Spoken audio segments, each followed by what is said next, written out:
Bueno chicos, buenas tardes. Vamos a continuar con la clase. En este caso vamos a seguir con la clase de historia. Recuerden que en la clase anterior nosotros ya habíamos entrado, en este caso, al tema del surgimiento de la modernidad, que habíamos visto acerca del humanismo, también vimos acerca del renacimiento, vimos acerca de los avances científicos y técnicos.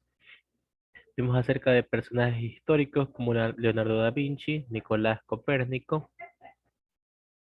Vimos poco más acerca del arte renacentista. También vimos los papeles de la Reforma, Contrarreforma, las causas de la Reforma. Vimos el luteranismo, el calvinismo, el anglicanismo y por último llegamos a la Contrarreforma. Ahora vamos a pasar a lo que es el siglo de las luces. Bueno, si durante los siglos XVI y el siglo XVII el humanismo logró impulsar la ciencia, la filosofía y las artes, su consolidación, perdón, en los planos políticos y económicos tendría lugar en el siglo XVIII en Europa, llamado el siglo de las luces, durante el cual se desarrolló el movimiento cultural conocido como la Ilustración. El progreso técnico, impulsado por el humanismo en Europa Occidental, se vio reflejado por el incremento, en este caso, de la productividad de los primeros signos de la revolución de las industrias y el auge del comercio en manos de la burguesía, clase social que desde la Edad Media luchaba por su ascenso al poder. Así, la misma burguesía que asumió el humanismo, se identificó como la antítesis de las monarquías del antiguo régimen, basado en dogmas y con la ilustración. Con el antiguo régimen monárquico se sostenía sobre el derecho divino y controlaba el poder político y económico tan anhelado por la burguesía. Esta clase en este caso, esta clase social desarrollaron nuevos postulados políticos y económicos basados con la razón humana en contra, perdón, de la oscuridad del antiguo régimen. Y bueno, tenemos lo que es el antropocentrismo y el racionalismo. El antiguo régimen se sostenía sobre una visión teocéntrica de la realidad. Tenemos a los fenómenos naturales, a la política y la economía que se basaban en dogmas de fe desarrollados por la iglesia y defendidos por monarcas y además de emperadores.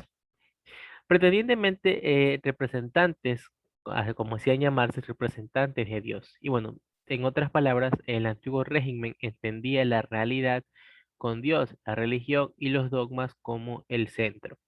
Pero el descubrimiento de la cultura grecolatina, los avances científicos, productos del humanismo, llevaron a los filósofos e intelectuales a proponer una nueva visión de la realidad basada en la razón, conocido como el antropocentrismo. Así, durante el siglo XVIII, la Ilustración planteó una visión antropocéntrica que no excluye a la religión, pero coloca por encima de ella a la razón. Básicamente, los postulados de la Ilustración se conocen como el de difundir e instituir ideas racionalistas y críticas ante la posición tradicional de la Iglesia y sus gobernantes. Transmitir ideales filosóficos, el amor a la naturaleza, la búsqueda de la felicidad y la fraternidad entre los hombres. Concibieron a la religión como un eje natural basado en la razón. Y bueno, vamos a ver un poco más acerca de el pensamiento ilustrado. Tenemos aquí su organización social, tenemos al contrato social, a la organización en clases y la fe en el progreso. Según los ilustrados, los seres humanos renuncian a su voluntad individual para someterse a las reglas establecidas por la sociedad. La organización en clases. Tenemos que los ilustrados proporcionan una nueva organización social en grupos diferenciados por su riqueza, clases y no por su nacimiento, que son los estamentos, por lo que se oponían a una organización estamental de la sociedad. Fe en el progreso. Los pensadores consideran o consideraban que a través de la educación los seres humanos podían acceder a un progreso indefinido. Con respecto a los derechos naturales, tenemos a la libertad y también a la igualdad. La libertad individual suponía para los ilustrados una dimensión de la razón que facilitaba al ser humano la posibilidad de pensar por sí mismo, lo que otorgaba una autonomía personal. Con respecto a la igualdad, tenemos que los pensadores ilustrados consideraban que todos los seres humanos nacían en igual condiciones y en igualdad de derechos. Y por último tenemos a los principios políticos con respecto a la división de poderes y a la soberanía nacional. Los tres poderes del Estado, legislativo, ejecutivo y judicial, debían ser ejercidos por órganos diferentes para garantizar un sistema político justo, libre y además igualitario. Con respecto a la soberanía nacional, en el pensamiento ilustrado, el poder de los gobernantes no provenía de Dios, sino que residía en el pueblo y también de él, que se expresaba libremente por medio del voto. Por este motivo, el gobernante debía cumplir la voluntad de la mayoría de la población. Y ahora, los ilustrados. Bueno, el grupo de filósofos que elaboró mediante sus aportaciones el pensamiento ilustrado era mayoritariamente francés. Y vamos a ver por qué esto va a tener eh, una gran importancia. Tenemos a Voltaire, que es un seudónimo de Francois Marie Arouet, que defendió la libertad de pensamiento y la tolerancia religiosa. Tenemos a Charles de Secondat, barón de Montesquieu, que propuso un un modelo, en este caso de Estado basado en la división de poderes. Tenemos a Jean-Jacques Rousseau, que definió los conceptos de la soberanía nacional y el contrato social. Bueno, la circulación de las ideas ilustradas se limitaba a los ámbitos cultos de la alta burguesía y la nobleza, pero las clases populares accedieron a ellos en los clubs y en los cafés. Sin embargo, el mejor medio de difusión de las ideas ilustradas por toda Europa fueron los libros, especialmente la enciclopedia. Y bueno, esta enciclopedia, publicada entre 1751 y 1772, la enciclopedia o diccionario razonado de las ciencias, de las artes y los oficios, es una obra colectiva dirigida por Diderot y de Ron Allenberg. En esta reunió más de 150 autores, entre los que había numerosos filósofos ilustrados. En sus 28 volúmenes se realiza un inventario de los conocimientos humanos en ámbitos tan variados como la agricultura, la industria y las artes. Asimismo, en sus páginas se recoge una cifra, o bueno, una crítica al sistema político y también a la religión. Y ahora vamos a ver cuál es el legado, por lo tanto, de la ilustración. Bueno, la ilustración es una filosofía burguesa. El pensamiento político de los ilustrados inspiró revoluciones contra el antiguo régimen, tanto en Europa como en América, y sentó las bases para las democracias republicanas que predominaron en Occidente por los siguientes 2 siglos. Además del influjo revolucionario, las ilustraciones llegaron a Occidente. En la política, la teoría sobre la división de poderes de Montesquieu, el libro El contrato social de Rousseau y así como la crítica a las antiguas instituciones del antiguo régimen de Voltaire fueron las bases del pensamiento político moderno. Estas teorías inspiraron lo que es la Revolución Francesa y las independencias de Hispanoamérica. Con respecto a la ciencia y a la educación, las enciclopedias escriben, en este caso, la primera enciclopedia racionalista, anticlerical y también anti-obsolitista, perdón. Los ilustrados, por otro lado, plantearon una nueva pedagogía que se basaba en la bondad natural del hombre y en la racionalidad. Ahora, con respecto al despotismo ilustrado, sabemos que el despotismo ilustrado es la forma de gobierno que implementada por algunos monarcas europeos por conciliar el absolutismo con la filosofía de la ilustración. Estos monarcas, a su vez, promovieron algunas reformas modernizadoras de la agricultura, la industria, la infraestructura, el arte y las ciencias, por lo que no se llegó a cambiar la estructura política y social. De este modo, los estamentos privilegiados mantuvieron su supremacía y la gran masa de la población continuó sin poder participar en las decisiones políticas. Ahora bien, todo esto va a desencadenar en la Revolución Francesa. Bueno, en este caso la Revolución Francesa fue el conflicto social y político con periodos de violencia que se desarrolló en Francia y afectó a otras naciones de Europa durante la última década del siglo XVIII, hasta la primera parte del siglo XIX. La Revolución Francesa enfrentó a partidarios y opositores burgueses y a la clase popular del antiguo régimen.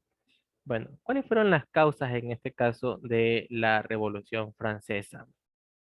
Tenemos que en el año de 1789, Francia era un estado gobernado por un rey absolutista, que era Luis 16, con una sociedad estamental en la cual la nobleza era el primer estado y el clero era el segundo estado.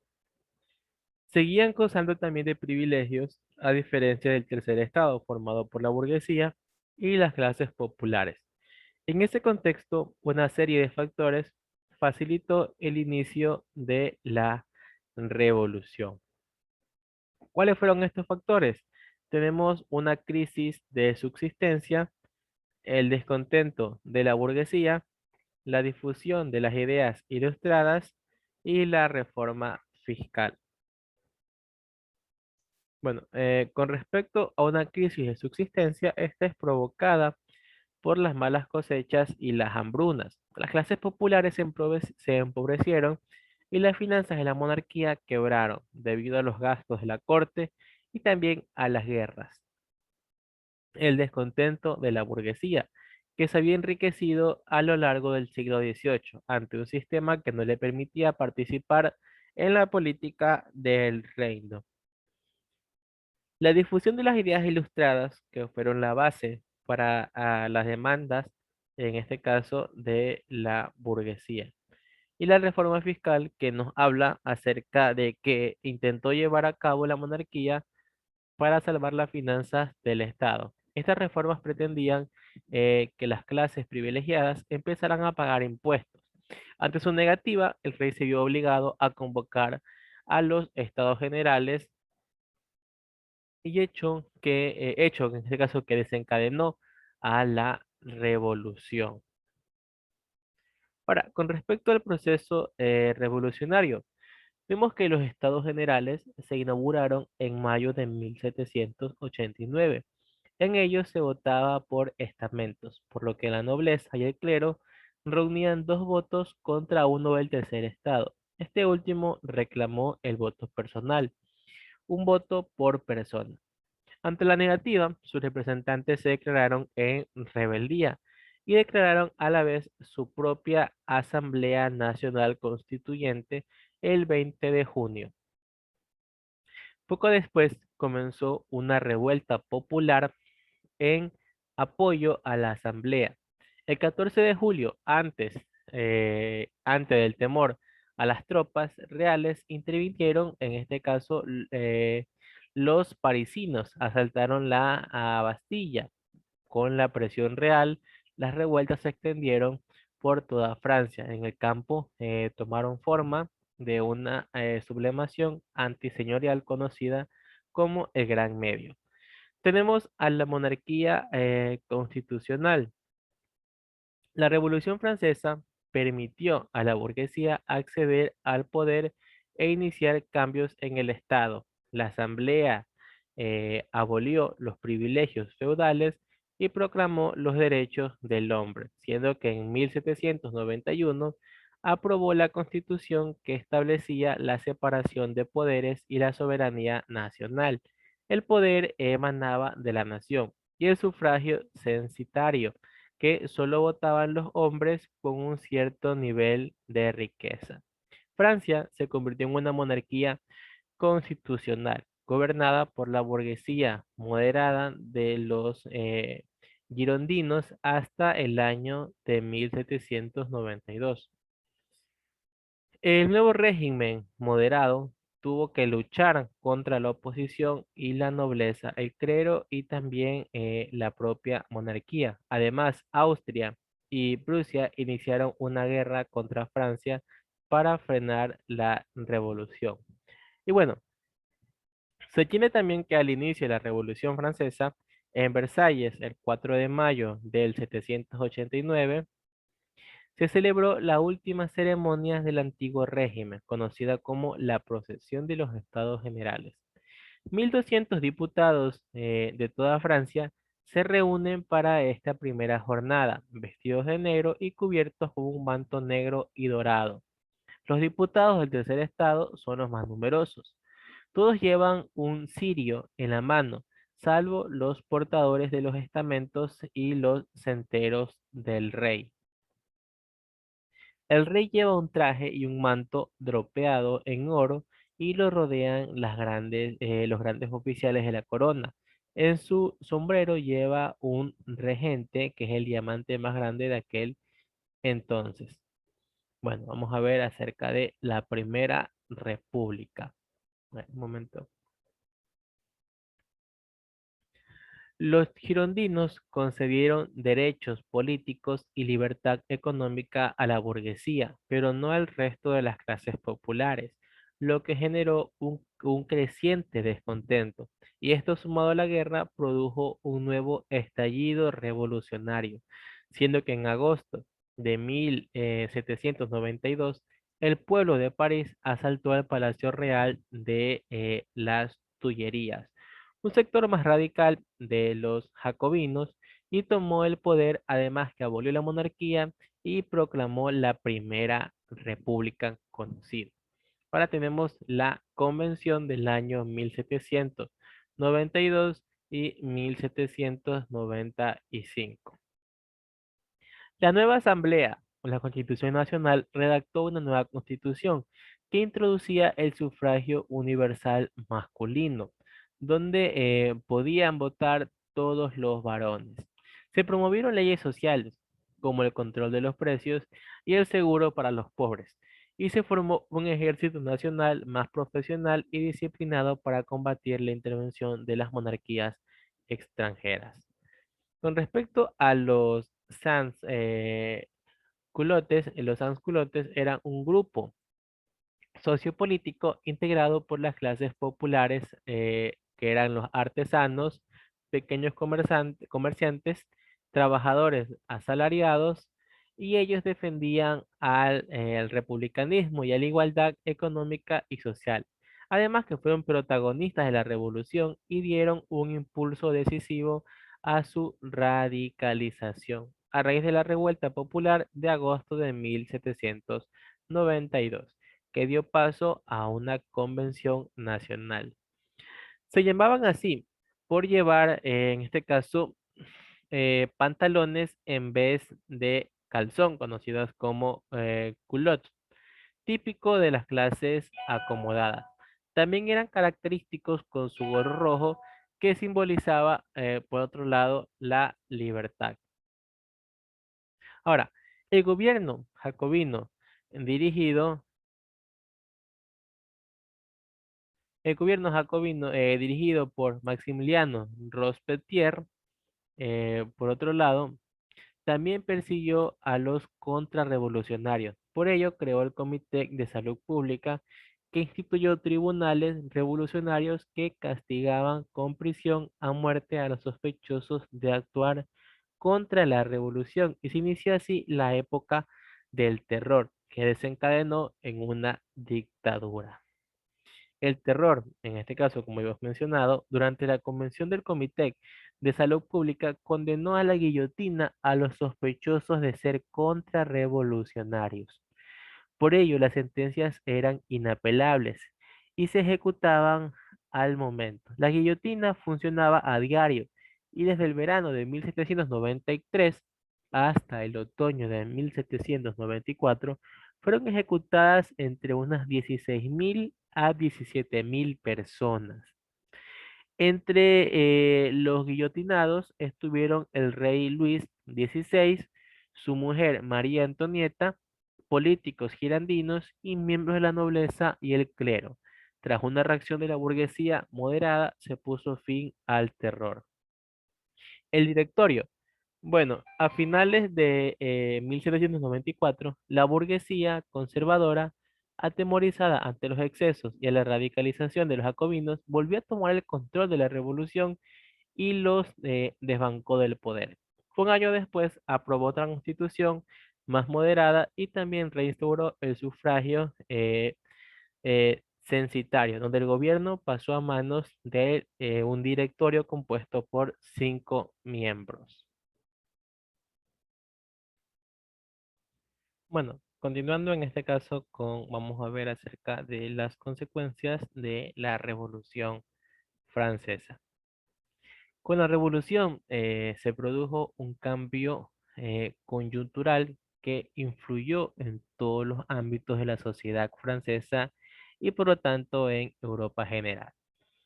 Tuvo un cambio, por otro lado, un lugar de cambios políticos.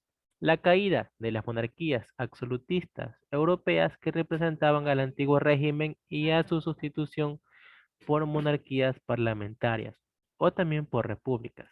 Ascenso al poder de quien de la burguesía, una promulgación de los derechos del hombre y la elaboración de constituciones basadas en los postulados ilustrados. Socialmente, provocó enfrentamientos entre partidarios y detractores de la revolución, levantamiento de las clases populares urbanas, revueltas campesinas, complots aristocráticos y una ruptura de la estratificación estamental, la abolición de los privilegios de la nobleza y el clero y la liberación de la servidumbre de los campesinos. Aun cuando la igualdad fue un ideal revolucionario, en la práctica la burguesía se convirtió en una nueva clase privilegiada y con frecuencia el ejercicio de los derechos políticos estuvo supeditado a la pertenencia de esa clase social. Económicamente, la revolución coincidió con una grave crisis de la subsistencia en el empobrecimiento de las clases populares urbanas y rurales y también en la quiebra de la finanza de la monarquía. Pero llevado a la burguesía, el poder se lo impuso el liberalismo económico que garantizaba los intereses de esta clase social.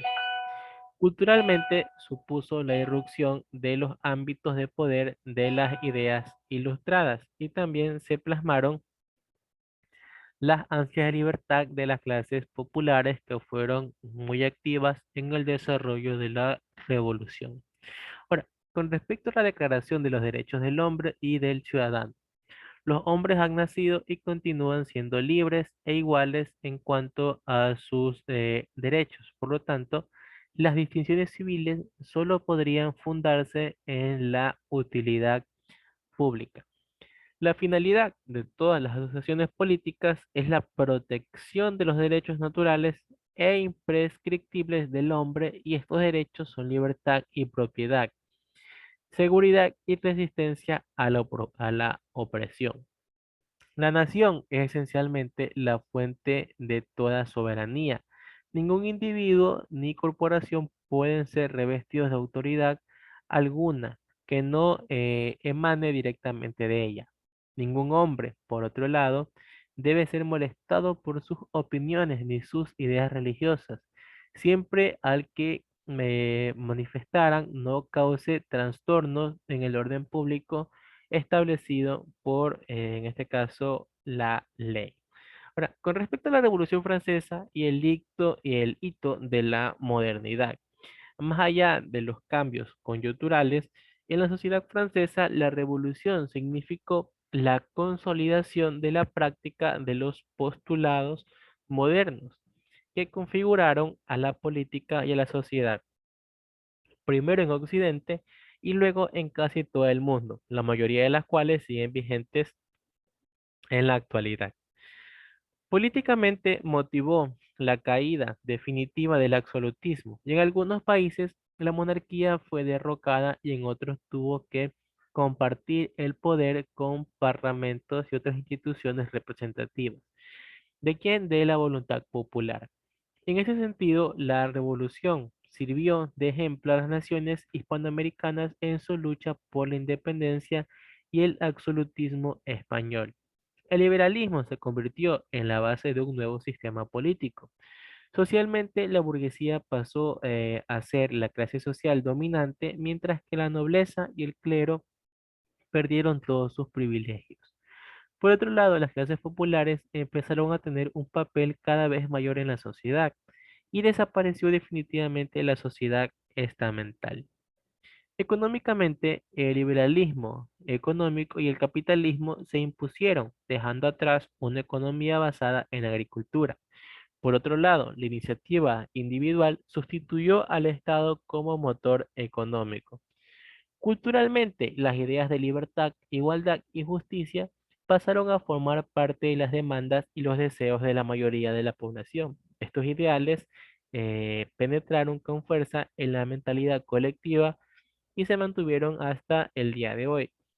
Las ideas revolucionarias afectaron el campo de ordenamiento jurídico en varios estados de Europa, con ciertas excepciones, como lo es Austria y Rusia, que mantuvieron su propio régimen. La Revolución Francesa inspiró a cambios en otras sociedades, como la española, donde se proclamó la Constitución de Cádiz, que fijó el desarrollo constitucional español en los siglos XIX y el siglo XX. Este esquema regulatorio proclamó los principios de soberanía nacional y la separación de poderes, limitación del poder al Estado y el Estado monárquico y la garantía de los derechos y libertades individuales. Listo, chicos, esto ha sido todo por el día de hoy. Nos vemos la siguiente semana.